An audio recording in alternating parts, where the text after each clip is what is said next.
not a whole lot that I could say about the return of the Pat Striker, other than that I'm just simply thrilled that they even brought it back. For those of you who aren't aware, Deca Ranger was the first Super Sentai series that I saw as a whole, because I learned about Super Sentai the previous year. And Power Rangers S.P.D. was the last season of Power Rangers that I ever saw. The level of details are pretty close, except for the bottom, of course. Well, here's the Deca Ranger Robo skid plate right there. There's no Pat Striker, the number 1 sitting there. There isn't a 1 up here. The activation for the sound effects used to be here, but this is the speaker now, and the activation button is right there. Gokaiger rainbows, the logo. Actually, the logo here, the rainbow here used to be completely black. Instead, they put the black along the outside. They gave us a pair of fender blasters. So, overall, not bad. And now for the electronic feature. Just like its original DX counterpart in 2004. Takes 2 LR44 batteries, and make sure you pull the little cardboard paper tab thingy out of here, or else it won't work. On-off switches here, you get the exact same turn-on sound that you got when you turned on the original Pat Striker. On-off switches, or activation switches here, I'm sorry.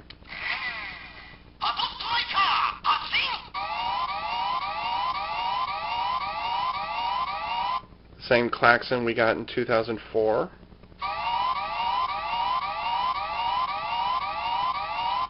And those 2 sounds just repeat over and over and over.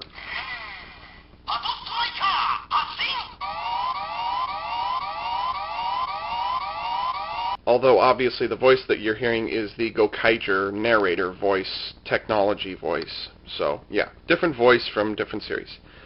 Now these next 2 sound effects are admittedly still tricky for me to get, even a week after I open this, because I can't read the instructions, which are all in Japanese.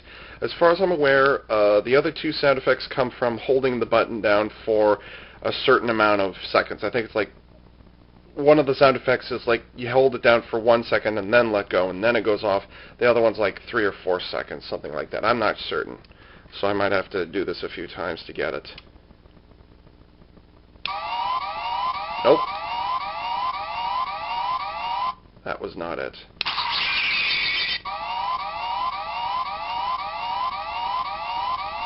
So that's the first one.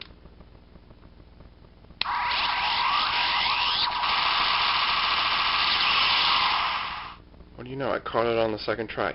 And that's the other one. That one I think is primarily used for Deca Gokai-Oh for the finishing attack, Deca Full Blast. But I'll get to that in a little bit here. Unlike its predecessor, there's no bump sensor anywhere in it, so what you see is what you get. There is no light on the bottom except what soaks through here, because you know the LEDs are not perfectly insulated. And it also won't tell you if it's been left on for a long amount of time. It'll just sit there and the battery will draw power until you turn it off, like so. And that's it. I'm not going to do the whole take the shaky camera off the tripod thing again, but it would be rather remiss of me if I did not compare the Gokai Machine Set number 2 Pat Striker to the original Pat Striker from the DX Tokusou Gatai Deca Ranger Robo from 2004. The most obvious difference, of course, being their size. The original is a little wider. That's a terrible picture, actually. Let's see. You see the original is actually slightly wider, slightly, but they are more or less the same length. The original is also quite a bit thicker, but those are, you know, trivial things just because of the way the toys work out. Most noticeable differences, probably on the, I almost said torso, the hood design here. Even though the headlights are in the same place, the black stripe is actually in a different location, which is kind of strange, but whatever. This is also different here, and here. And the color of the cockpit, even though this is an AI-controlled drone now, or whatever you want to call it, which is actually kind of cool. But you can see it's a different color. The speaker was originally... Where was the speaker? Oh yeah, the speaker is originally up here in the cockpit, whereas now it's down here where the original activation button used to be. Used to be 3, 4, 5, 6, 7, 8, 9 LEDs in here. There are only 2 in here. Oh yeah, and the fenders are a different color. But otherwise, you know, those differences aside, surface details are actually pretty close. Pretty close. Even down to the little skid plates on the bottom back side of them. Obviously, most of the other details, not so much. Fenders are pretty close. Pretty close. And so that's it in comparing those two. For the second time in a row, prepping Gokai-Oh for the combination is as simple as opening all the doors and removing the cannon. I wish the Deca Gokai-Oh of all the combinations would have been able to wield this like another giant blaster or something. Noisy cricket. Prepping Pat Striker is also easy. Everything snaps together quite nicely. And once again, just like Magic Dragon, each of Pat Striker's individual components has a little arrow that is specifically colored to tell you which direction the part faces and which component you're supposed to stick it into. Place video montage of inserting Pat Striker components into Gokai-Oh here. But make certain that you turn the electronics on before you place the torso component into Gokai-Oh, because there's a little trick to it when you open it up. And I have 5 things to say about what happens when you deploy Deca Gokai-Oh. Boom! Headshot! Killing spree! Kill riot! Kill-tacular! I'm Batman! Or you can do it the other way and overkill! Now there's something kind of important that I need to bring up about the transformation process. I want you to take a look again and pay close attention to what happens to all the compartment doors on Deca Gokai-Oh when they first open up. Okay, now right there, did you see it? Look again. I'm going to slow it down a little bit so that you can actually see what's going on.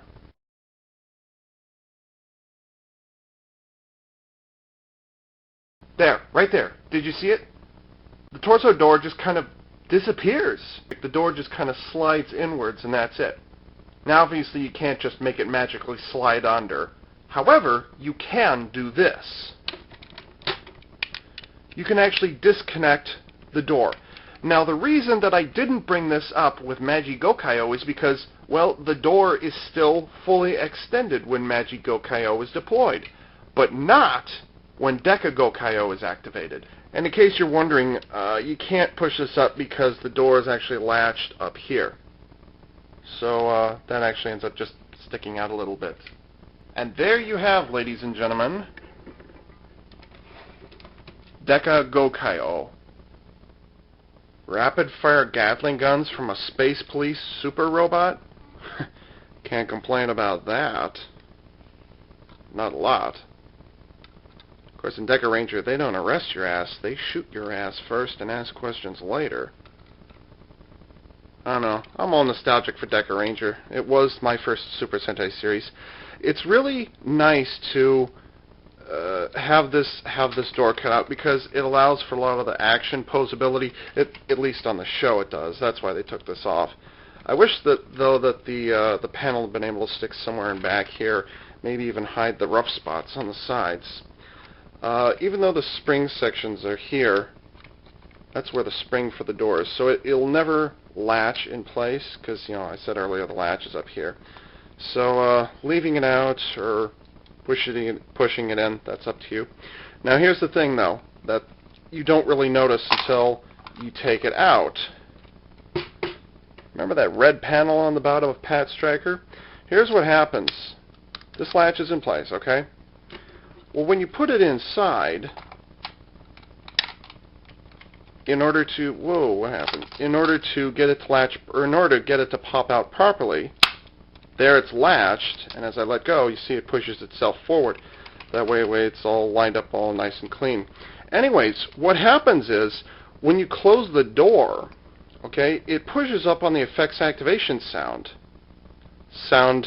effects activation button. It's getting late. What happens is it pushes up against this and it holds it down. And then, when you open the door, you get this.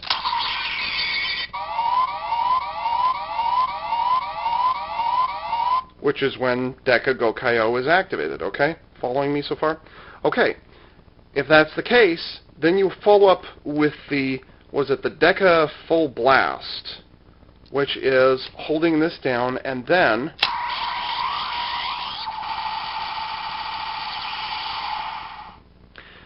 now notice how that sound works, because even though the batteries are a little old on this, it's the exact same sound effects. Watch.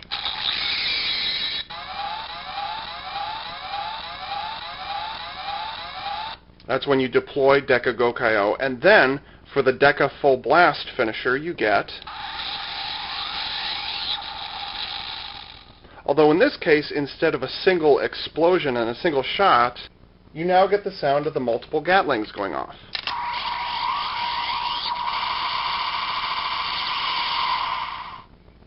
Isn't it amazing how all those original sound effects migrated over to this toy?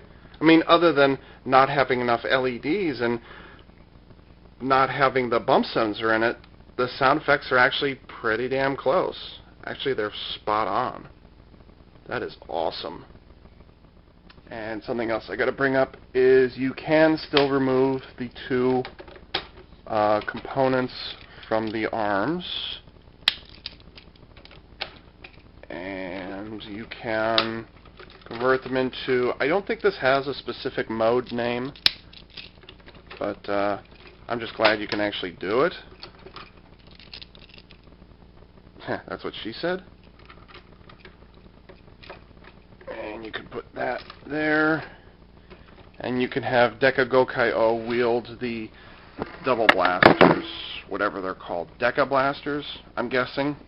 Just like it does in the show. My only problem with it is that the right hand, it's really loose, and the left hand's actually pretty tight, because the hand keeps wanting to slip back into Gokai formula. But, anyways, yeah, you can do that. A little awkward to pose with them, just because of the way that Gokai-Oh's arms are angled outwards. You kind of have to, you have to decide whether you want it to point outwards or if you want it to point straight ahead. So it's a little thing you have to debate with yourself about. Although I find it kind of ironic that it was actually the Deca Wing Robo that had the larger dual pistols, machine guns, whatever you want to call them, as opposed to the Deca Ranger Robo, which just had that measly little water pistol, pew-pew, pea-shooter, POS thing.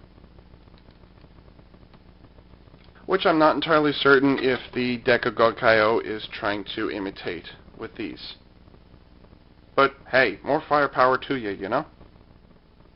I mentioned it briefly in my video review for Magi Gokai-Oh, but I want to demonstrate it here to kind of reinforce my point. One of the things that I find absolutely genius about the Gokai machine sets is that you truly do not know which great power is sitting in there until you actually activate it. Yeah, you had to sacrifice the transformation of the individual components from Gokai-Oh, but as I said in the Gokai-Oh video, I was willing to get that in order to get something as awesome as this.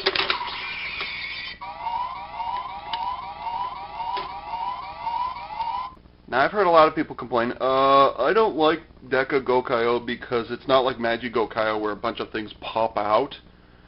To those people, I would say, shut up. You've got two pistols which are stored inside the arms, which also serve as Gatling guns for the whole combination for the finishing attack. And the chest of Deca Gokai-Oh is exactly the same as the chest on the Deca Ranger Robo. So shut up! There are only two things that I find wrong with Pat Stryker and with Deca Gokai-Oh. And this is kind of a nitpicky thing more than it is a fault, but I wish that this had been a smart toy, just like the original Pat Striker on the DX Deca Ranger Robo had been. It would know and keep track of which mode it was in, and the sound effects that it plays would reflect this. When it's in Pat Striker mode, it only makes sounds that Pat Striker would make. When it's in Deca Gokai-Oh, it would only make sounds associated with Deca Gokai-Oh. You don't even have to have a transformation sound, although obviously when I popped it open, we got one. But I do wish that the Deca Full Blast and the deployment sounds were not heard when it was just Pat Striker. Like I said, that's kind of a nitpick for me. And this is more of a personal fault of mine since I can't read Japanese. I wish that the sound effects had been a little clearer on what was going on. I just held down the button by chance, and I got the deployment sound. I held it down again, and I got the Deca Full Blast sound effect. It was purely by coincidence. I didn't know they were there, and I didn't know how to activate them. I was like, oh, come on, there's got to be more than 2 or 3 sound effects in this thing. Are you kidding me? So I wish that perhaps the instructions have been a little clearer about when things are going on, at least to an international collector. I want to be clear here. It's probably very clear in the Japanese instructions, just I can't read it, and they have to know by now that there are people in the United States who are collecting these things who want to know how these things work. And for an electronic toy that only has one button, it would be nice to have a visual display that's a little clearer on how that thing works. But like I said, it took me several days to finally figure out that in order to get the Deca Full Blast sound, you have to hold the thing down, let go, and then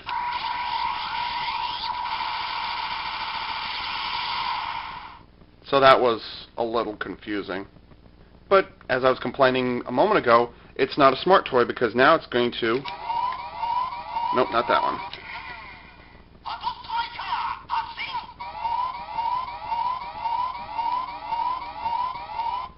And I wish that the toy would have some sort of trigger or something on the back that it would recognize that this thing has been pushed in or it's been pulled out. So that's probably my biggest complaint with this toy. And the other complaint I have is with these blaster thingies. I like that they have the fold-out handles. Okay, I like that. And I like that how we even got them. But the one thing that bothers me is actually a little more of an aesthetic thing. And I'll show you what I mean in a moment here. What the hell? Holy crap!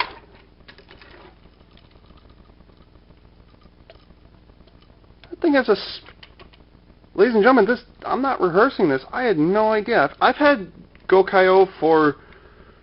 what is it, 3 weeks now, and I had no idea that the handle actually, the hand actually moves. It's on a spring. What the hell is up with that? I'm not kidding. I just now found that. Why would it? Well, then no wonder this thing fits so lousily. That's lame. What the hell? Yeah, not rehearsed. I wasn't planning that, and that's not a gag I'm making up on the spot. No, I seriously just found that. Huh. Well, answers that question. Anyways, back to my original complaint, and this is more of a visual style thing. I like how it has the blasters, okay? I really, truly, I do like that, and that's a great throwback to Deca Ranger. Like I said earlier, whether it's Deca Wing Robo or Deca Ranger Robo, I'm not going to debate that. But the one thing I wish it had done, and I'm going to put these away for convenience, is it looks from the front here like Deca Gokai-Oh is holding the gun sideways. I would actually have preferred it if the guns were shaped or were ordinarily held like this. You know, because then it would look like this was a magazine that was hanging out in front here. Because, and it's a good thing I actually have one of these, I can show you this, because you kind of expect Deca Gokai-Oh to be holding its blaster like this, and then doing the action or whatever it is. But for some reason, if I remember correct, I think that Dicker Red did it, or maybe I'm thinking of the Matrix or something like that. But it's always awesome when somebody holds a pistol sideways, pulls the trigger, and away they go. And it's especially awesome when you've got two of them, you're holding them sideways. Boom, boom, boom, boom, boom, boom. Okay, that's always awesome. And that was my initial reaction to how Deca Gokai-Oh is hanging on to these, is because it looks like the guns are being held sideways from the front view, Like the wrists are turned sideways, and that when held normally, they're held like this. But no, it's just a really wide pistol. Maybe it had something to do with how the toys were, or how the components were being designed and how they were built. Maybe that's a limit on the toy. I'm not sure, but like I said, that actually is kind of a petty complaint, but a disappointment nonetheless, and one which is pretty uncontrollable, actually. So maybe I should just shut up about that whole thing, because I've taken way too long to explain all that. But right now I have to say that Gokai Machine Series number 2 Patch Striker is turning out to be my favorite of the Great Power accessory mecha for Kaizoku Sentai Gokaiger. And I'm also liking the overall way the Deca Gokai-Oh works out. It really is an awesome tribute. Yeah, it's really nice to have the pistols, and that's not unexpected as far as Deca Ranger is concerned. But to have the Alpha Strike Gatling cannons in there, that's just badass. Especially the way the Deca Full Blast is portrayed in that episode. That episode got me so stoked up, and I was really excited to get this thing. So now, what again am I supposed to do with these things when they're not attached? I can't just, stick them back here, or maybe stick this on the back, stick it on the side or something like that. I mean, I'm just going to set them off to the side and that's it. And it also makes you wonder why it is that they would include blasters on the Gokai-Oh's fists when they were already planning to do the cannons and the guns for an accessory upgrade later. I mean, the only time you see these things being used is in the debut episode, and even then it's so quick you don't notice it. It's like they kind of forgot that they even had them there to begin with. I would have been perfectly content if it had just been swords, because you know how many times it happens where sword and shield are the only weapons that a Super Sentai Giant Robo has? I would have been perfectly content if, they just used Gokai Jet's blasters right here. But then you'd have been stuck with this. Maybe they should have had missiles coming out of Gokai formula. I digress. I guess beggars can't be choosers.